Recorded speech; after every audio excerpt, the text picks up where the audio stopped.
15 नवंबर 1875 झारखंड की पवित्र धरती में एक ऐसा बालक जन्मा जिसकी सांसों में विद्रोह था, जिसकी आंखों में क्रांति थी और जिसकी आत्मा में जल जंगल जमीन के लिए जलती हुई आग थी।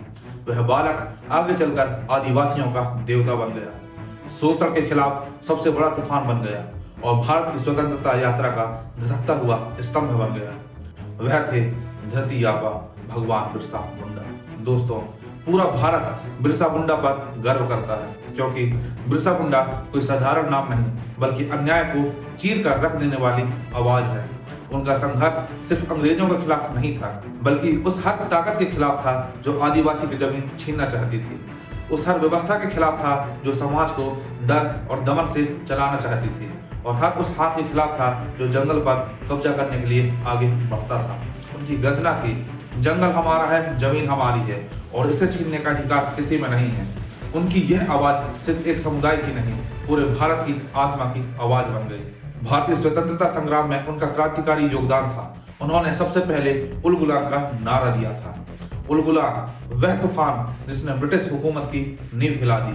1890 से 1900 तक बिरसा मुंडा ने उल गुलाम नाम की एक ऐसी ज्वाला जलाई जिसने अंग्रेजों के पहाड़ जैसे शासन को राख कर दिया।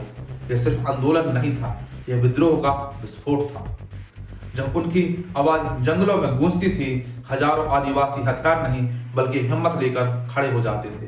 अंग्रेज पहली बार डर गए थे, क्योंकि वे देख रहे थे कि एक 25 साल का आदिवासी युवक उनकी 100 साल पुरानी सत्ता को चुनौती दे रहा है। जल जंगल जमीन को बिरसा मुंडा ने अधिकार बनाया और कहा कि धरती हमारी माँ है, इसे किसी को लूटने नहीं देंगे। और जिन अधिकारों के लिए आंदोलनों की लहरें पूरे भारत में उठती है, उनकी जड़ें बिरसा मुंडा के संघर्ष में हैं। उन्होंने आदिवासी समाज को सिखाया कि अधिकार झुके हाथों से नहीं मिलता, उठे हुए साहस से मिलता है। बिरसा मुंडा जमीन कानून बदलवाने वाले इतिहास के सबसे युवा नेता थे। उनके उल गुलाम की ताकत इतनी जबरदस्त थी कि ब्रिटिश सरकार को अपने कई दमनकारी कानून को बदलना पड़ा। उनकी क्रांति का ही कारण था कि आगे चलकर अंग्रेजों को कई कानून बनाने पड़ गए। छोटा Nagpur tenancy act, CNT act, जिसने आदिवासी जमीन पर बाहरी कब्जे को रोक दिया। इतिहास में वह नेता महान कहलाता है जो कानून बदलता है, और बिरसा मुंडा ने यह कम उम्र में ही करके दिखाया था। आदिवासी समाज उन्हें भगवान मानता है, क्योंकि उनके नेतृत्व में चेतना नहीं, ज्वाला जागी थी। वे नेता नहीं थे, वे युग निर्माता थे। उनके एक इशारे पर पूरा जंगल खड़ा हो जाता था, क्योंकि उन्होंने समाज को भेदभाव से बचाने के लिए पूरी जान लगा दी थी। अंग्रेज, जमींदार, ठेकेदार तीनों मिलकर आदिवासी समाज को निचोड़ रहे थे, लेकिन बिरसा ने ललकारा, अब और नहीं, अब अत्याचार का हर दरवाजा तोड़ दिया जाएगा।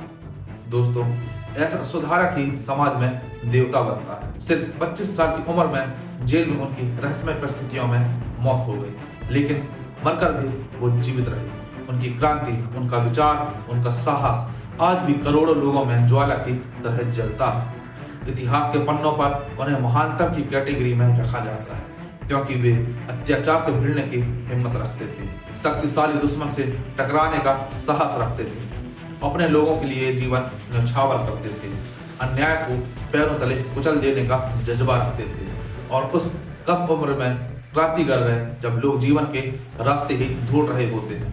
इतिहास में ऐसे लोग संख्या में बहुत कम होते हैं जो अपनी उम्र से नहीं, अपने संघर्ष से बड़े बन जाते हैं, और धरती आबा भगवान बिरसा मुंडा उन्हीं में से एक हैं। बिरसा मुंडा कोई साधारण नेता नहीं, वे इस देश की धड़कन, आदिवासी अस्मिता की ढाल और अन्याय के खिलाफ इस मिट्टी की सबसे तेज सूरत है। आज भी भारत की हवा, भारत के जंगल और भारत का हर आदिवासी बच्चा कहता है, धरती आबा बिरसा मुंडा अमर रहे। जल जंगल जमीन हमारे अधिकार है, अन्याय के सामने सिर हम झुका नहीं सकते। और सबसे बड़ा सच, पूरा भारत बिरसा मुंडा पर गर्व करता है, क्योंकि वह सिर्फ इतिहास नहीं बल्कि पूरे भारत के लिए गर्व का विषय है। जय हिंद, जय संविधान, जय भारत।